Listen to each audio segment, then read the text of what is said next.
Hindi tayo tumitigil maghanap ng mga paraan upang pagaanin kahit paano ang inyong pasanin sa araw-araw.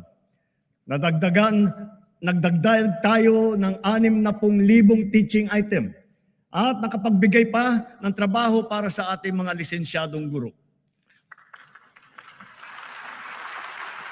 Tinanggal na natin ang halos 100 dokumentong kailangan ninyong atupagin noon na wala namang kinalaman sa inyong pagturo. Gagawin na rin nating digital ang mga natitira pang papel na kailangan ninyong asikasuhin. Para pwede na ninyong itong gawin online, diretso na mula sa mga bago ninyong laptop.